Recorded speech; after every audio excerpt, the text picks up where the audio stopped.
Oi pessoal, hoje é dia 12 de fevereiro, data na qual se comemora em todo o mundo o Dia de Darwin.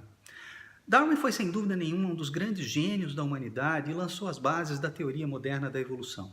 Se nós pensarmos, como já dizia Dobzhansky, que nada em biologia faz sentido exceto à luz da evolução, não é exagero dizer que Darwin foi um dos grandes pioneiros da biologia moderna. Já se falava em evolução na época de Darwin, é verdade. Mas ele foi o primeiro a formular uma teoria abrangente, consistente e baseada em um enorme volume de informações.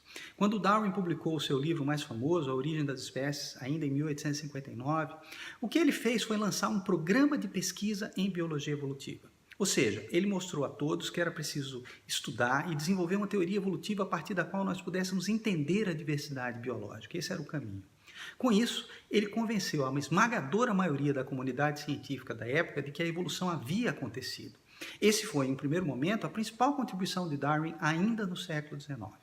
Mas, ao contrário do que muitos pensam, o desenvolvimento do que nós chamamos hoje de darwinismo ou neodarwinismo não foi assim tão simples. Embora o Darwin tenha convencido a comunidade científica da importância de se estudar a evolução, muito da sua teoria propriamente dita, principalmente as ideias de que as adaptações biológicas surgem por seleção natural, não foi compreendida e não foi aceita de imediato. Foi preciso avançar e entender principalmente os mecanismos de herança, e isso não aconteceria até o início do século XX. Só a partir daí, por exemplo, o conceito de seleção natural começou a fazer sentido. E foi só a partir dos anos 1940, 1950 que se formou uma ideia mais clara e consistente sobre os padrões e processos envolvidos na evolução e diversificação das espécies. Isso se deu, num primeiro momento, a partir do trabalho dos geneticistas de populações, como Ronald Fisher, Sue Wright, Haldane e alguns outros, mais ou menos nos anos 30, quando eles criaram as bases matemáticas para entender as mudanças nas frequências alélicas das populações sob diferentes processos evolutivos. Posteriormente, Simpson, Mayr, Stebbins, Huxley e vários outros unificaram as diferentes áreas da biologia à luz do neodarwinismo. Nós chamamos essa unificação da biologia em meados do século XX de teoria sintética da evolução. Esse grande corpo teórico continuou a se expandir e, mais recentemente, alguns pesquisadores sugeriram, inclusive, que talvez seja preciso ampliar ainda mais essa síntese e incorporar outros processos.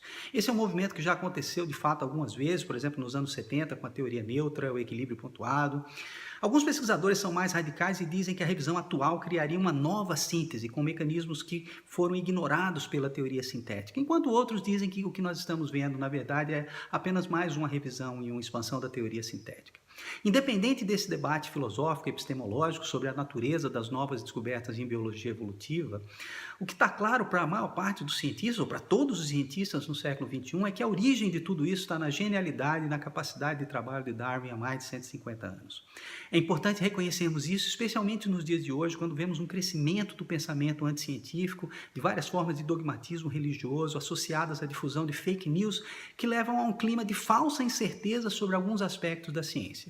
É preciso que fique claro para toda a sociedade que não há na comunidade científica nenhuma discussão sobre a existência de evolução. Ou seja, sobre a ideia de que a vida surgiu na Terra há 3 ou até mais, 4 bilhões de anos, e que toda a diversidade biológica pode ser compreendida por uma sucessão de formas que aparecem e desaparecem ao longo do tempo e que estão ligadas por uma rede de ancestralidade a partir desse início comum. O que os cientistas discutem hoje, e vão continuar discutindo por muito, muito tempo, claro, pois é assim que a ciência funciona, é como esse processo de diversificação aconteceu, quais os mecanismos envolvidos. Mais importante, se entendermos realmente esses processos, será que conseguiremos prever como as várias espécies irão evoluir no futuro? Será que seremos capazes de prever, por exemplo, como as espécies irão responder às mudanças climáticas e à dominação devastadora do planeta por uma única espécie muito peculiar de primata? Há, sem dúvida, uma grandeza nessa maneira de ver a vida.